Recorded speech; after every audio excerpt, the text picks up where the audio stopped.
Ururka ay ku midaysan yihiin saxafiyiinta ka hawlgala maamul goboleedka Puntland ayaa tababar u soo xidhay qaar ka mid ah gabdhaha ka hawlgala warbaahinta maamulka Puntland.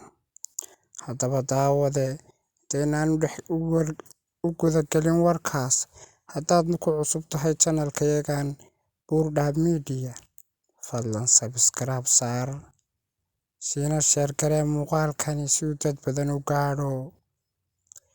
Ururka saxafiyiinta ay ku midaysan yihiin saxafiyiinta maamul goboleedka Soomaaliyeed ee Puntland magaciisa loo yaqaano MAP ayaa tababar magaalada Garowe ugu soo xidhay qaar ka mid ah gabdhaha ka hawlgala warbaahinta maamulka Puntland.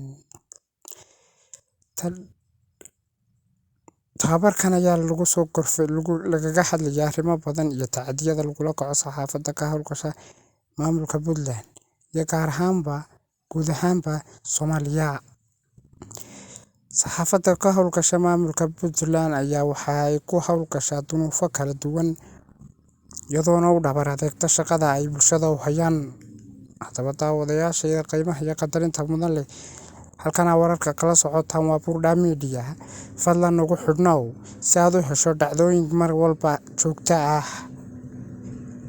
Subscribe siina share garee muuqaalkan si uu dad badan u gaadho, waana dhiirigelintaada subscribe-tu.